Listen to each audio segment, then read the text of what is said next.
ce Master Coach d'élite.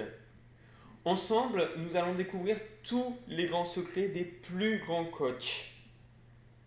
Vous allez découvrir leur méthode d'entraînement, leur philosophie de jeu et les petits détails qu'ils font que ce sont des grands coachs.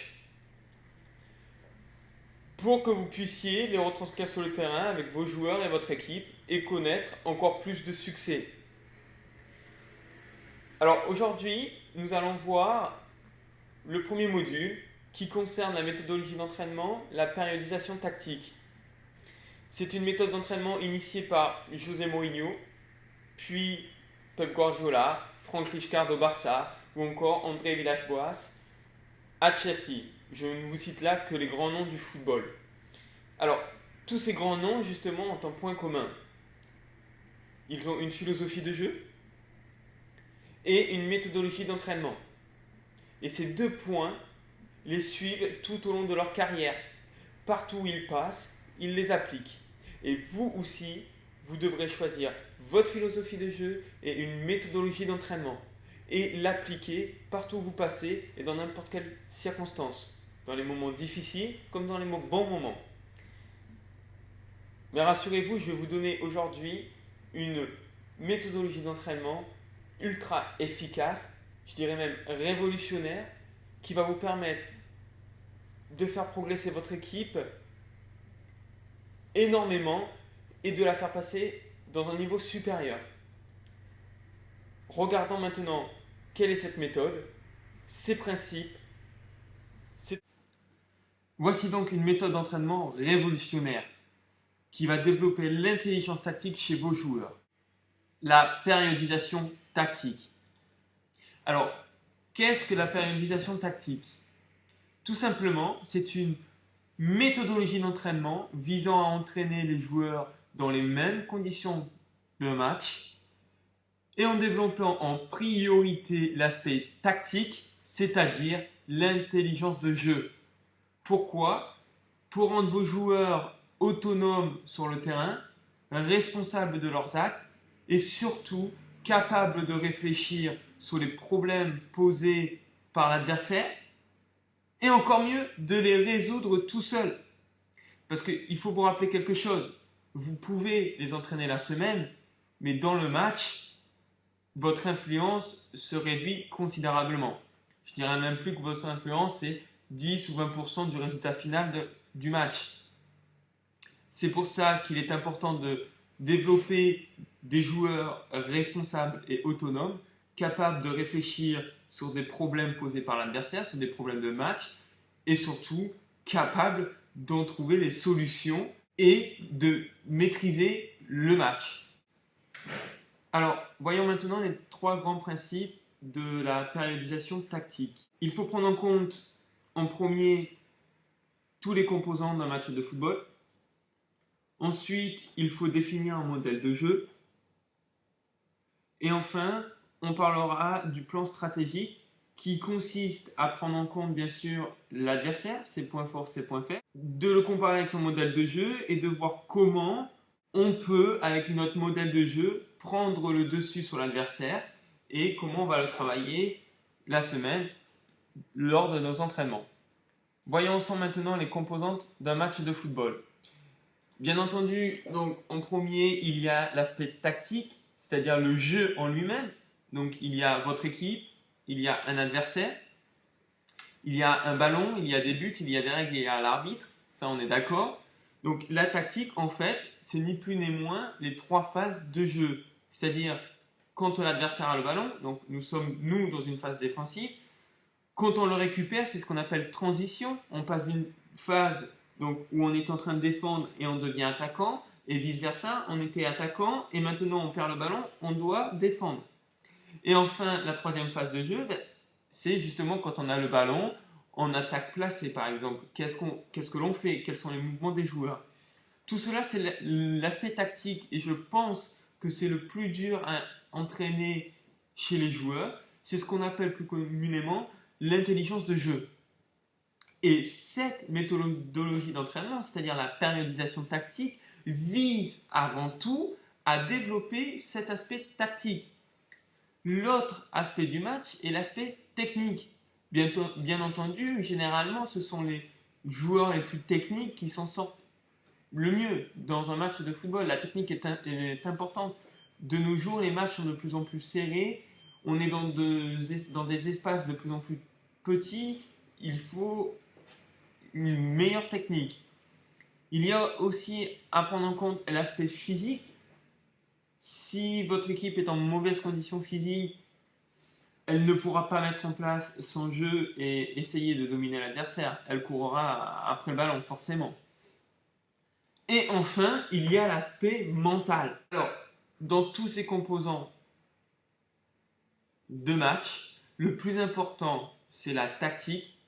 Et je dirais que la technique, la condition physique et l'aspect émotionnel, l'aspect mental, pour moi, et pour la périodisation tactique, bien sûr, ce sont des outils pour entraîner le jeu, c'est-à-dire l'aspect tactique. Je répète car c'est une notion très importante. La technique, le physique, le mental, ce sont des outils pour mettre en place votre modèle de jeu, votre philosophie de jeu, pour entraîner l'aspect tactique. Passons au deuxième point, le modèle de jeu. Il est très important de définir un modèle de jeu. Chaque début de saison, vous devez définir un modèle de jeu et le travailler tout au long de la saison. Je vais vous donner un conseil, et c'est mon expérience. Au début de ma jeune carrière de coach, je changeais souvent de modèle de jeu et je me suis aperçu d'une chose. Cela perturbe considérablement vos joueurs. Et surtout, vous perdez votre crédibilité aux yeux de vos joueurs. Vos joueurs vont douter de vous parce que vous changez de chemise tous les jours. Enfin, vous changez d'idée comme vous changez de chemise. J'ai un conseil à vous donner, c'est le suivant. Définissez un modèle de jeu, gardez-le, travaillez-le, et vos joueurs vont se l'approprier. Et vous allez voir, vous allez avoir de meilleurs résultats. Parce que le but de cette formation, c'est également de vous donner les clés pour que vous-même donnez les clés à votre équipe dans le but qu'elle impose leur jeu dans les matchs, qu'elle les domine, qu'elle soit le propre organisateur de ces résultats. Et il n'y a qu'un moyen de le faire, c'est de développer un modèle de jeu avec une ou deux variantes, bien entendu, et de le travailler tout au long de la saison sereinement. Alors, qu'est-ce qu'un modèle de jeu? C'est ni plus ni moins l'organisation de jeu ou le système tactique et les principes qui en découlent. Ce que vous devez faire en priorité, c'est de définir dans quel système de jeu vais-je faire jouer mon équipe, vais-je faire évoluer mes joueurs. Est-ce que c'est un 4-4-2 en losange? Est-ce que c'est un 4-4-2 à plat? Est-ce que c'est un 4-3-3? Là aussi, je vais vous donner un conseil. Il n'y a pas de système de jeu miracle, il n'y a pas de système de jeu plus performant qu'un autre. Un système de jeu, comment se choisit-il? Tout simplement, il faut prendre en compte vos joueurs. Donc, il faut prendre en compte les caractéristiques de vos joueurs, les profils de vos joueurs. Il faut prendre également en compte de votre philosophie. Moi, personnellement, je suis un fervent du 3-4-3 et du 4-3-3, mais il m'est arrivé de faire jouer mes équipes en 4-4-2 parce que je n'avais pas les profils de joueurs pour évoluer dans mon système préféré. Voilà, donc choisissez un système de jeu avec une ou deux variantes. Si vous choisissez un 4-4-2 par exemple, la seconde variante peut être un 4-3-1-2 ou un 4-4-2 losange. Si vous choisissez un 4-3-3, la variante peut être un 4-2-3-1 dans le cas où vous choisirez un 4-3-3 avec la pointe défensive. On a vu ensemble que le modèle de jeu reposait sur deux principes. Donc, définir en premier une organisation de jeu, un système de jeu, et en deuxième, définir des principes de jeu. Alors, commençons par définir ce qu'est des principes de jeu. Les principes de jeu, ce sont des comportements de l'équipe attendus par l'entraîneur dans chaque phase de jeu. En clair, vous avez une idée de comment vous voulez que votre équipe joue. Et dans chaque phase de jeu, vous attendez certains comportements de la part de votre équipe. Et c'est ces principes de jeu qu'il faut définir et que l'on travaillera à l'entraînement. Alors, quelles sont les phases de jeu dans un match? Il y en a 3. Il y a la phase d'attaque, la phase de défense et les transitions. Qu'appelle-t-on transition? Tout simplement le fait, par exemple, on va appeler la transition défensive, le fait de perdre le ballon alors qu'on attaquait. Donc, on se retrouve de position d'attaquant à défenseur. Comment doit-on réagir? Et la transition offensive, c'est-à-dire que nous étions défenseurs, nous n'avons pas le ballon, l'adversaire est en possession du ballon, on le récupère et on passe attaquant. Voilà les 3 phases clés d'un match. L'essentiel est donc de définir ce que l'équipe doit faire dans chaque phase de jeu. Qu'est-ce que vous attendez de vos joueurs et de l'équipe en phase d'attaque? Qu'est-ce qu'ils doivent faire? Quel est l'objectif? Quels sont les mouvements? En phase de défense et en transition. Alors, commençons par la phase défensive. Qu'attendons-nous de la phase défensive de la part de notre équipe? Tout simplement, quel type de marquage? Marquage en zone, marquage individuel, marquage en zone, mais dans les 30 derniers mètres, marquage individuel. Où est compressé? À la perte du ballon, est-ce qu'on demande aux joueurs de former un bloc autour de la ligne médiane ou de vite se replier ou encore de presser dès la perte du ballon, quelle que soit la zone du terrain, même si ça se trouve dans le camp adverse? On peut même définir un nouveau système de jeu en défense, c'est-à-dire qu'il y a des équipes, par exemple, qui attaquent en 3-4-3, mais dès qu'ils perdent le ballon, reviennent en 4-3-3. C'est le cas notamment du Barça, qui défend en 4-3-3, mais lorsqu'il récupère le ballon, cela se transforme en 2-3-2-3. C'est-à-dire que les 2 défenseurs centraux restent bien derrière, les 2 latéraux montent à la hauteur du milieu défensif, il y a 2 milieux offensifs qui se baladent entre les milieux entre le milieu et les attaquants, et il y a une ligne de 3 attaquants. Donc c'est un système modulable. Donc quel système de jeu en défense? Puis on va définir ce que l'on fait lors d'une transition attaque-défense, c'est-à-dire on a le ballon, on est en phase de conservation du ballon, on est en phase d'attaque, on le perd. Qu'est-ce qu'on fait? On se replie ou on presse dans le camp adverse, on presse directement. De même, on va se poser la question de la transition défense-attaque, c'est-à-dire que nous sommes en train de défendre, l'adversaire a le ballon, un de nos joueurs récupère le ballon. Que doit-on faire? Est-ce qu'on cherche vite l'attaque, donc on contre-attaque rapidement, ou est-ce qu'on cherche à ralentir le jeu pour poser son jeu, ou est-ce qu'on demande à son équipe de vite mettre le ballon dans le camp adverse, et une fois que ce ballon est dans le camp adverse, on ralentit le jeu et on pose le jeu? Voilà. Ou est-ce qu'on demande à l'équipe de jouer la première passe de manière longue, directe, ou est-ce que la première passe doit être courte? Voilà les types de questions qu'il faut se poser dans les transitions défense-attaque. Parlons maintenant de la phase offensive.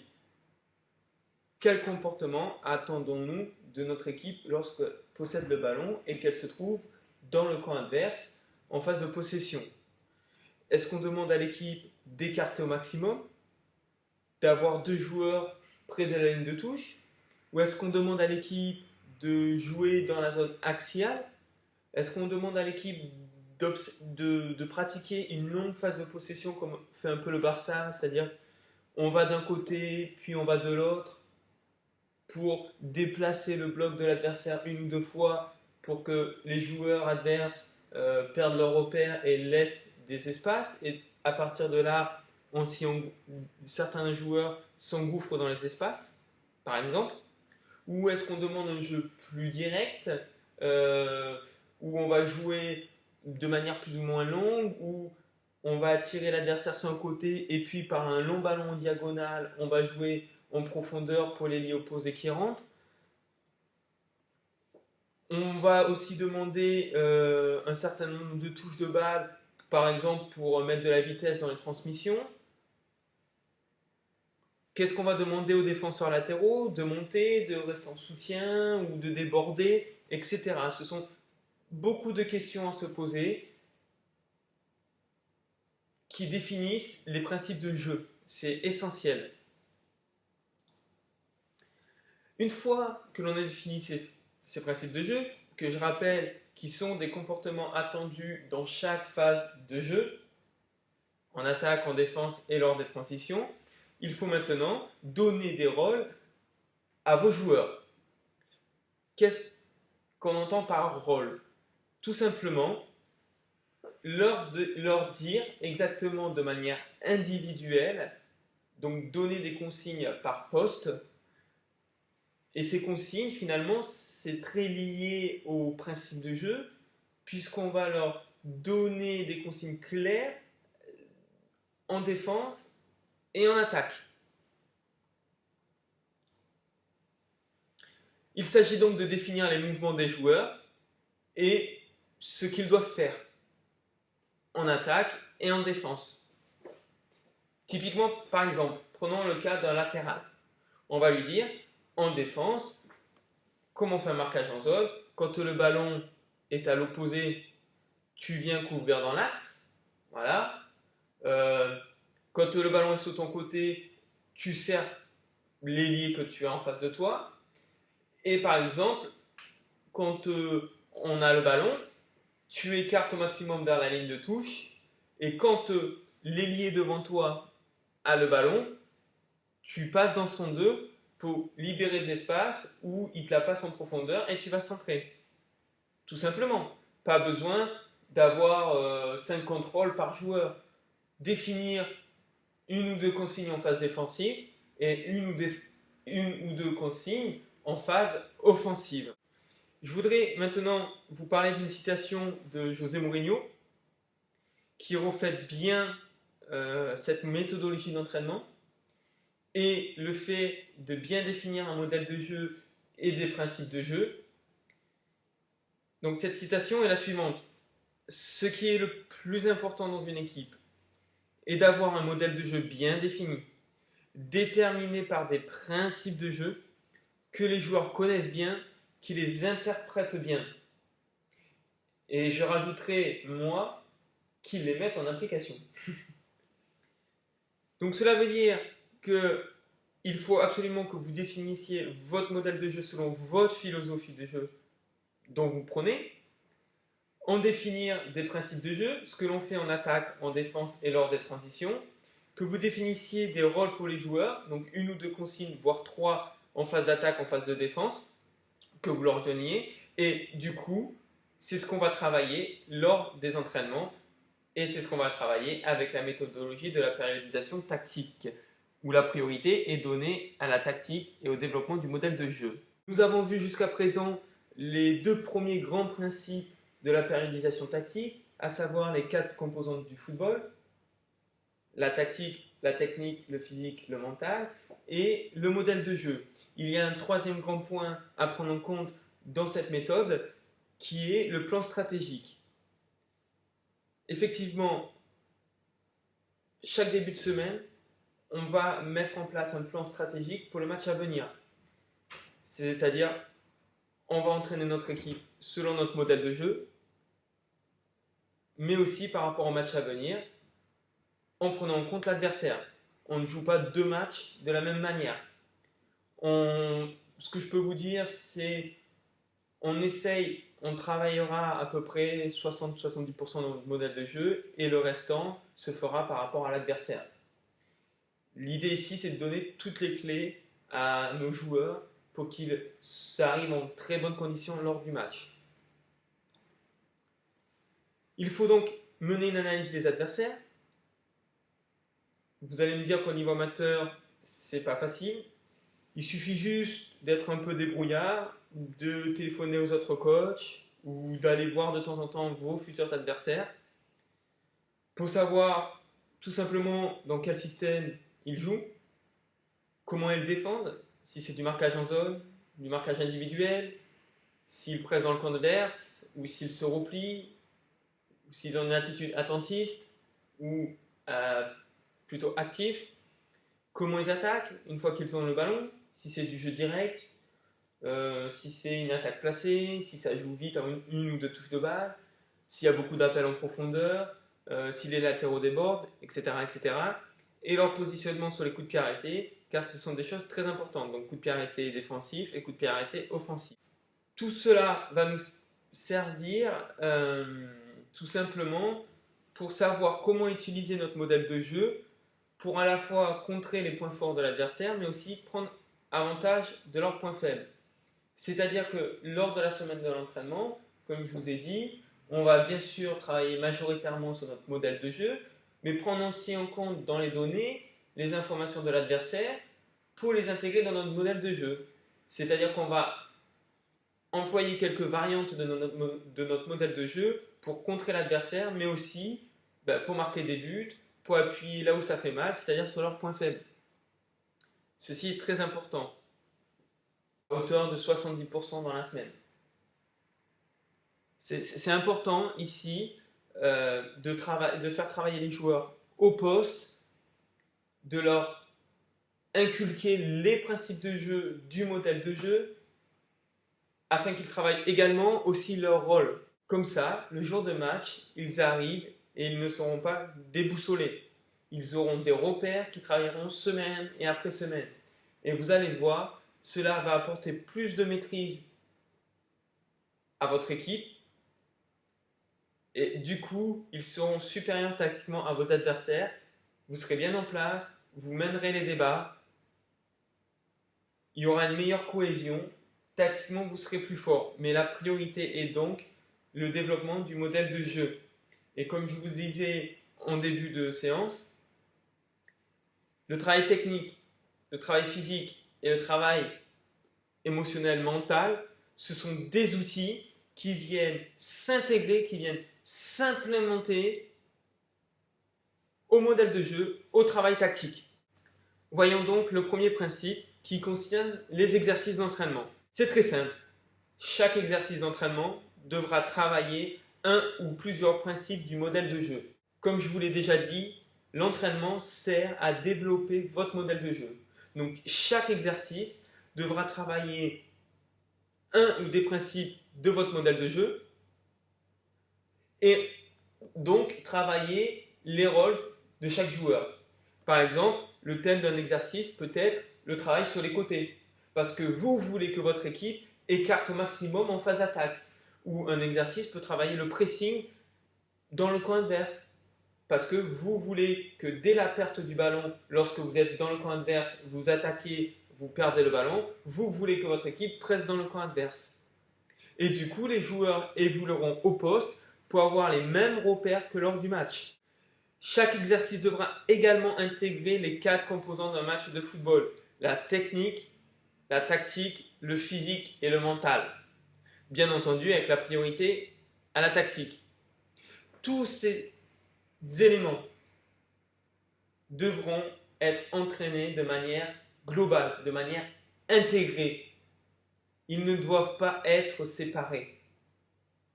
Alors, comment entraîner en même temps ces 4 facteurs d'un match de football? Tout simplement par le jeu. Pourquoi? Parce que le jeu est le match. Il faut donc entraîner les joueurs sous les conditions réelles de match. Donc chaque exercice devra refléter les conditions réelles de match, c'est-à-dire un espace délimité, un adversaire ou des adversaires, un ballon, des buts, un arbitre ou alors des règles de jeu à respecter. Voilà toutes ces conditions qui font que l'entraînement sera comme un match. C'est très important, je répète, prenez bien des notes. Chaque exercice devra refléter les conditions réelles de match en intégrant des adversaires, un espace délimité, le ballon, des buts, un arbitre ou des règles à respecter. C'est donc que 90% de la séance d'entraînement sera sous forme de jeu avec de l'opposition. En match, nous sommes dans l'opposition, alors à l'entraînement, nous devons être également en opposition. En match, chaque joueur a un adversaire direct. À l'entraînement, il devra avoir un adversaire direct. En match, le joueur doit non seulement penser à son équipe, à ses partenaires, donc connaître le positionnement de ses partenaires, anticiper les mouvements de ses partenaires, bouger en fonction des mouvements de ses partenaires, mais il doit prendre en compte également le mouvement de son adversaire direct, les mouvements des adversaires les plus proches de la zone où votre joueur évolue. Donc, en clair, il doit prendre en compte ses collègues, mais également ses adversaires. Il faut donc lui donner la possibilité de s'entraîner et de progresser dans ces domaines-là à l'entraînement. C'est pour cela que l'entraînement se fera toujours sous forme de jeu, mais également avec de l'opposition et en s'entraînant aux positions dont le joueur jouera au match. Très très important. Je répète, entraînement sous forme de jeu avec de l'opposition et entraînement dans la position auquel le joueur joue en match pour avoir le maximum de repères et être bien préparé pour le match. Le deuxième principe de la méthodologie de l'entraînement avec la périodisation tactique concerne le microcycle. Qu'est-ce que le microcycle? C'est un programme d'entraînement sur une semaine. Pour tout vous dire, c'est un programme type d'entraînement sur une semaine. Avec la périodisation tactique, on ne va pas faire des plans sur 6 mois, des plans sur une saison entière. Non. On va raisonner semaine après semaine. Pourquoi? Parce que le week-end, mine de rien, ce n'est pas les mêmes adversaires. On ne joue pas forcément de la même manière si on est à domicile ou à l'extérieur. Il faut prendre en compte l'état des terrains, le temps, etc. Il y a plein de variantes. Donc on travaille semaine après semaine et on y va match par match. C'est ce qui est le plus important au football. Ne pas tirer des plans sur la comète et y aller step by step, y aller match par match. C'est pour cela qu'on va définir chaque dimanche, par exemple, un microcycle de tous les entraînements à venir jusqu'au dimanche prochain. Donc, avec la périodisation tactique, nous travaillons semaine après semaine. Alors, qu'est-ce qu'on va intégrer dans ce microcycle? Tout simplement, le modèle de jeu et le plan stratégique du match à venir. C'est-à-dire que pour définir un microcycle, on va se dire, cette semaine-là, par rapport à cet adversaire, par rapport au match à venir, je souhaite travailler ce principe-là, un autre principe et un troisième principe, par exemple, qui est en rapport avec mon modèle de jeu, mais aussi par rapport aux points forts et aux points faibles de l'adversaire. Pour résumer, quand on définit un microcycle, on se dit, on va travailler notre modèle de jeu et on va travailler également 3, 4, 5 principes de jeu pour le match à venir en prenant en compte les caractéristiques de l'adversaire. Voyons maintenant quel mode d'apprentissage favorise l'assimilation de la périodisation tactique, l'assimilation du modèle de jeu, des principes de jeu et des rôles des joueurs. Tout simplement par le jeu. Je vous ai dit tout à l'heure que le joueur devra toujours être en opposition dans les entraînements pour être en condition réelle de match. Forcément, ça passe par le jeu. On va aussi laisser les joueurs s'exprimer et réfléchir par eux-mêmes. J'entends par là qu'on donne des consignes aux joueurs. On leur présente l'exercice. On leur donne des consignes. On les met en place. On les laisse jouer. Nous, en tant que coach, on prend du recul. On prend des notes sur ce qui ne va pas. On arrête le jeu.